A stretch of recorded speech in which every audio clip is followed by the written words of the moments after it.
Letter 165 by Charles Lamb. Mary Lamb to Sarah Stoddart Deck, 21, 1807. My dear Sarah, I have deferred answering your last letter, in hopes of being able to give you some intelligence that might be useful to you, for I every day expected that Hazlitt or you would communicate the affair to your brother. But, as the doctor is silent upon the subject, I conclude he yet knows nothing of the matter. You desire my advice, and therefore I tell you I think you ought to tell your brother as soon as possible, for, at present, he is on very friendly visiting terms with Hazlitt, and if he is not offended by a too long concealment, will do everything in his power to serve you. If you choose that I should tell him, I will, but I think it would come better from you. If you can persuade Hazlitt to mention it, that would be still better, for I know your brother would be unwilling to give credit to you because you deceived yourself in regard to Corydon. Hazlitt, I know, is shy of speaking first, but I think it of such great importance to you to have your brother friendly in the business, that if you can overcome his reluctance, it would be a great point gained. For you must begin the world with ready money, at least £100, for if you once go into furnished lodgings, you will never be able to lay by money to buy furniture. If you obtain your brother's approbation, he might assist you, either by lending or otherwise.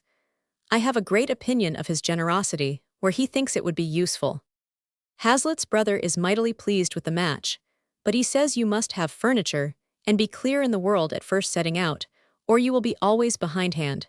He also said he would give you what furniture he could spare. I am afraid you can bring but few things away from your house. What a pity that you have laid out so much money on your cottage. That money would have just done. I most heartily congratulate you on having so well got over your first difficulties, and now that it is quite settled, let us have no more fears. I now mean not only to hope and wish, but to persuade myself, that you will be very happy together. Endeavor to keep your mind as easy as you can. You ought to begin the world with a good stock of health and spirits. It is quite as necessary as ready money at first setting out. Do not tease yourself about coming to town. When your brother learns how things are going on, we shall consult him about meetings and so forth. But at present, any hasty step of that kind would not answer, I know. If Hazlitt were to go down to Salisbury, or you were to come up here, without consulting your brother, you know it would never do. Charles is just come in to dinner. He desires his love and best wishes. Yours affectionately, M. Lamb.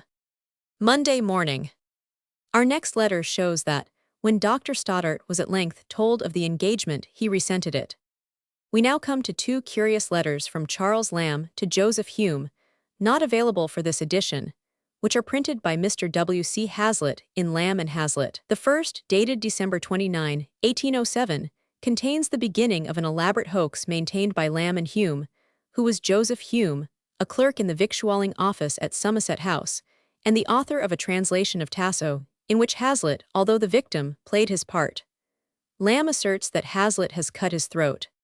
He also incidentally regrets that he cannot accept an invitation to dine with Hume. Cold bones of mutton and leather-roasted potatoes at Pimlico at 10 must carry it away from a certain turkey, and contingent plum pudding at Montpelier at 4. I always spell plum pudding with a B, Plumb. I think it reads fatter and more suety. In reply to this letter came one from Hume, dated January 11, 1808, referring to a humble petition and remonstrance by Hazlitt, dated January 10, 1808, showing that he is not dead. The petition will be found in full in Lamb and Hazlitt. It ends thus. With all the sincerity of a man doubtful between life and death, the petitioner declares that he looks upon the said Charles Lamb as the ringleader in this unjust conspiracy against him, and as the sole cause and author of the jeopardy he is in, but that as losers have leave to speak, he must say, that, if it were not for a poem he wrote on tobacco about 2 years ago, a farce called Mr. H. he brought out last winter with more wit than discretion in it.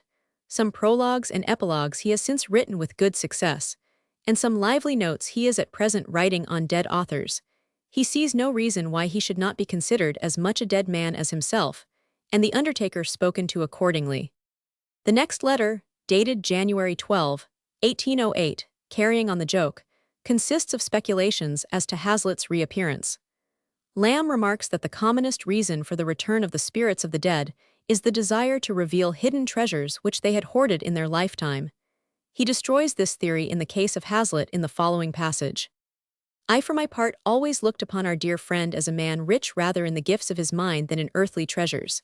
He had few rents or comings in, that I was ever aware of, small, if any landed property, and by all that I could witness, he subsisted more upon the well-timed contributions of a few chosen friends who knew his worth, than upon any estate which could properly be called his own. I myself have contributed my part.